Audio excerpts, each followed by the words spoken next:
ವೀಕ್ಷಕರ, ಬಳ್ಳಾರಿ ಜಿಲ್ಲೆ ಸಂಡೂರು ತಾಲೂಕು ಸುಶೀಲನಗರ ಗ್ರಾಮ ಪಂಚಾಯಿತಿ ವ್ಯಾಪ್ತಿಯ ಜಯಶಿಂಗ್ಪುರ ಗ್ರಾಮದ ನರೇಗಾ ಕಾರ್ಮಿಕರಾಗಿ ಕಾರ್ಯನಿರ್ವಹಿಸುತ್ತಿದ್ದ ಸರಸ್ವತಿ ಎಂಬ ಮಹಿಳೆ ನರೇಗಾ ಕೆಲಸ ಮಾಡುತ್ತಿದ್ದ ಸಂದರ್ಭದಲ್ಲಿ ಹೃದಯಾಘಾತದಿಂದ ಸಾವನ್ನಪ್ಪಿದ ಘಟನೆ ನಡೆದಿದೆ ಎಂದು ತಿಳಿದು ಬಂದಿದೆ.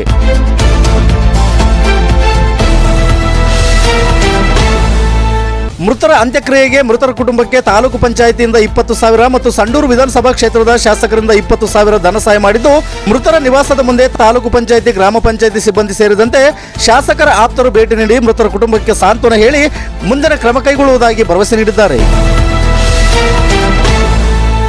ಇದು ಗರುಡ ನ್ಯೂಸ್ನ ವರದಿ. ನಾನು ಮಲ್ಲೇಶ್ ಕಮತೂರು.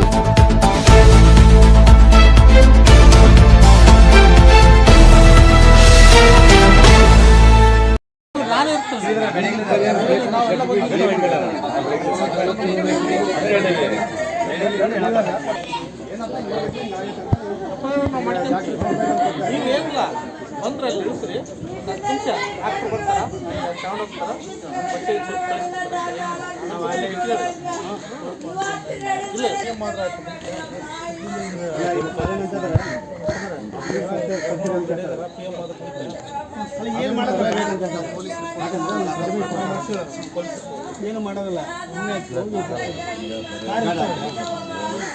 ನಾವು ಅಲ್ಲೇ ಇರ್ತೀವಿ.